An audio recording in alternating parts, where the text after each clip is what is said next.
Assalamualaikum warahmatullahi wabarakatuh. Apa kabar semuanya? Semoga dalam keadaan baik, sehat dan walafiat. Hari ini saya akan menjelaskan mengenai portofolio kelas 12 mengenai wirausaha pengolahan makanan daerah yang dimodifikasi. Selanjutnya, mengapa harus dijelaskan? Portofolio memegang peranan penting dalam penilaian di kelas 12, karena itu pembuatan ini menjadi sangat penting agar keseluruhan portofolio mengenai kewirausahaan dapat dilaksanakan dengan baik oleh siswa dan siswi sekalian. Nah, di sini apa saja yang perlu diperhatikan? Anda semua pasti sudah menyelesaikan apa yang disebut dengan analisa produk mulai dari SWOT-nya, kemudian juga menganalisis dari segi 6M.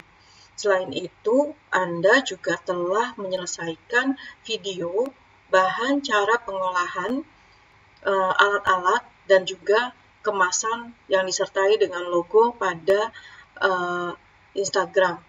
Tetapi pada akhirnya nanti juga tetap menjadi laporan dalam bentuk tulisan. Boleh ditulis maupun di print. Kemudian yang saat ini saya akan jelaskan adalah mengenai analisis biaya, perhitungan bahan baku, harga jual, dan juga laba dan ruginya. Sedangkan untuk minggu depan, Anda akan belajar mengenai apa yang dimaksud dengan promosi dengan menggunakan poster maupun video endorse. Nanti Anda dapat melihat beberapa video yang telah dikerjakan oleh kakak kelas Anda sebelumnya untuk makanan modifikasi yang dikerjakan pada tahun lalu. Nah, sekarang kita khusus mengerjakan mengenai apa itu analisa keuangan. Anda semua punya buku paket ini, sehingga bisa memahami apa yang akan saya jelaskan kemudian. Silahkan buka buku paketnya 136 sampai 141. Contoh perhitungan adalah pada industri asinan. Yang pertama itu adalah tabel pertama itu mengenai peralatan. Kemarin Anda sudah menjelaskannya dalam menggunakan video. Nah, nanti dalam bentuk tulisan Anda dengan menggunakan tabel. Jadi mulai dari jenis alatnya, apa saja yang dibutuhkan, kapsiler manual, dan dicari spesifikasinya. Jadi contoh, misalnya Anda membutuhkan penggorengannya dispesifikasikan juga. Spesifikasikannya bahannya dari apa? Misalnya dari stainless steel dengan diameternya berapa. Nah, di sini di contoh di buku Anda itu ada produksi asinan 500 cup per hari. Ya, jumlah angka ini akan menjadi dasar bagi perhitungan selanjutnya. Di sini dijelaskan pisau jumlah unitnya berapa. Ini harus dibuat tabelnya seperti ini, dijelaskan spesifikasinya. Selanjutnya, pada tabel 2 ada bahan baku tambahan, dan juga kemasannya. Jadi bahan bakunya dispesifikasikan juga. Bahan baku berbeda dengan peralatan ya. Selanjutnya karena tadi 500 cup per hari, maka jumlah tenaga kerjanya pasti lebih dari 1.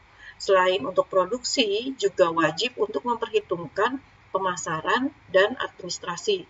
Di buku Anda, di tabel 3, itu ada jumlah produksinya 3 orang, dan pemasarannya juga 3 orang. Selanjutnya, di sini ada tabel 4, investasi alat dan mesin asinan. Jadi, alat-alatnya apa saja yang tadi sudah di tabel 1, Anda jelaskan lagi di jumlahnya dan harga satuannya berapa.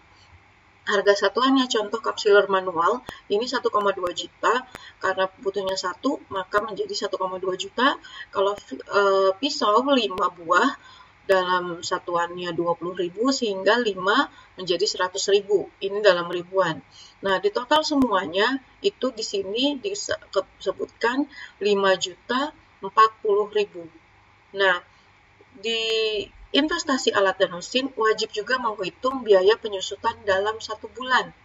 Kalau kapsiler manual dan lain sebagainya seperti refraktometer menghitung derajat kemanisan, itu dianggap memiliki umur hidup alat itu adalah 5 tahun. Maka wajib untuk menanggung biaya penyusutan itu 5 tahun kali 12 bulan, yaitu 60 bulan. Sehingga total tadi 5.040.000 itu dibagi 60 bulan menjadi 84.000. Selanjutnya ada biaya tidak tetap. Biaya tidak tetap disebut dengan variable cost. Ini adalah biaya-biaya bahan baku yang habis pakai dalam hari itu juga. Habis pakai untuk produksinya. Contoh bengkuang 30 kilo, per kilonya 8.000 maka menjadi 240.000. Maka kalau produksinya 500, tadi kan 500 cup itu butuhnya langsung dihitung 30 kilo. Semuanya menghitung per satu kali produksi. Sehingga satu kali produksi sebanyak 500 cup, 1.221.750 rupiah satu bulan. Sedangkan dalam satu bulan yang dianggap 20 hari itu menjadi 24.435.000. Nah, yang tidak ada di buku Anda itu ada variable cost per satu cupnya. Jadi satu kali produksi 1.221.750 rupiah dibagi dengan 500 cup sehingga menghasilkan 2.445 rupiah. Ini sangat penting buat perhitungan biaya atau harga jual akhirnya. Selanjutnya di sini ada biaya tetap. Biaya tetap itu biaya yang dihitung untuk mendukung produksi atau proses pengolahan bahan baku tadi. Jadi ada tenaga kerja, listrik, gas, penyusutan alat, dan biaya lainnya. Ini biasanya hitungnya dalam per bulan. Di sini ditulis 7.384.000 sehingga kalau dibagi 20 itu menjadi 369.200 atau disebut juga dengan biaya tetap. Nah, perhitungan-perhitungan lainnya yang ada di buku Anda itu adalah total biaya. Total biaya adalah biaya variabel per biaya tidak tetap. Biaya variabel tidak tetap ditambah dengan biaya tetap. Tadi per hari 1.221.750 ditambah dengan biaya tetap seperti tenaga kerja itu 369.200 sehingga total biayanya adalah 1.569.950 rupiah. Itu total biayanya untuk satu kali produksi. Sedangkan untuk harga pokok produksi ada total biaya per jumlah produksi. Tadi sudah dikatakan bahwa jumlah produksinya 500 cup per hari. Sehingga total biaya yang tadi dihitung satu kali produksi 1.569.950 itu dibagi dengan 500 cup. Artinya 3.140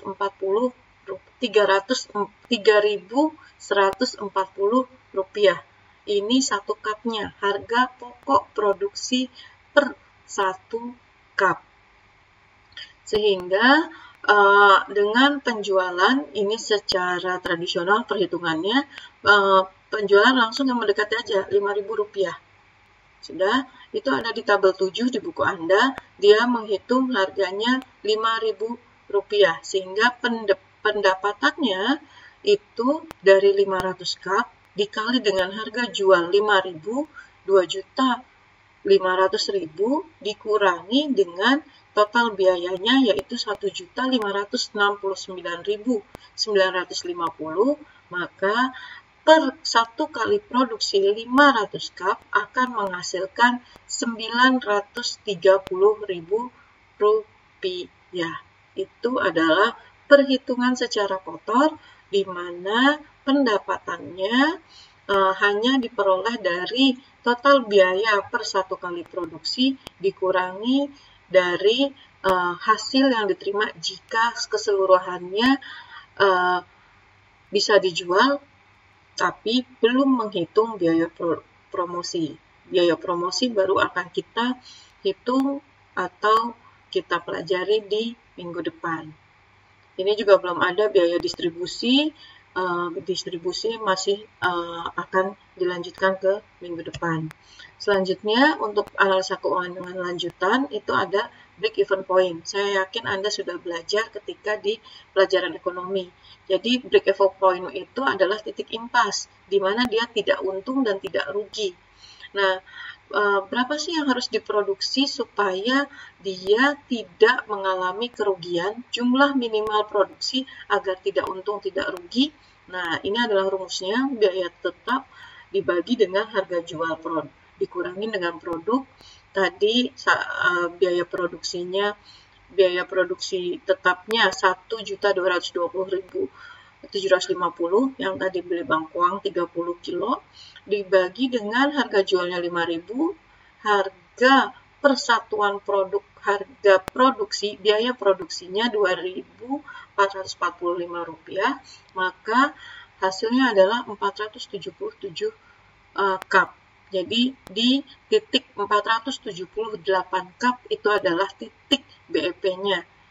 Tidak untung, tidak rugi. Kalau dia lebih produksinya, maka itu dia sudah mengalami keuntungan. Kalau 479 saja sudah keuntungan 1 cup. Sedangkan BEP rupiah dihitung dari biaya tetap dibagi dengan 1 dikurang harga jual per harga produk. Jadi 2445 terbalik, dibagi dengan 5.000. Jadi penjualan yang harus dihasilkan tadi harus mencapai hampir 2,4 juta dulu, baru dia tidak rugi, tidak untung. Ya, sedangkan BEP laba itu tergantung dari rupiah keuntungan yang diinginkan. Nah, di situ aja penjelasan saya kali ini. Semoga bermanfaat. Jangan lupa Anda semua wajib untuk mengerjakan portofolio, karena penilaian kewirausahaan itu maksimalnya ada di portofolio. Begitu juga nanti ketika Anda sudah mau lulus, portofolio menjadi yang utama.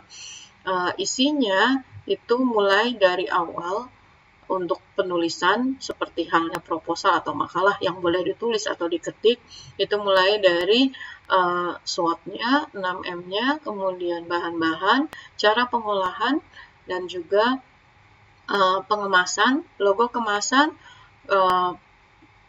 proyeksi rugi laba yang tadi seperti halnya yang ada di buku, kemudian juga promosi dan mekanisme distribusi. Ya, jangan lupa setelah pertemuan ke-10 kita mewajibkan Anda untuk mengumpulkannya baik dengan menggunakan Classroom maupun dari IG. Tapi bentuk fisiknya nanti ketika kita sudah masuk juga wajib untuk dikumpulkan. Sekian dari saya, terima kasih. Wassalamualaikum warahmatullahi wabarakatuh. Tetap semangat selalu dan tetap sehat selalu.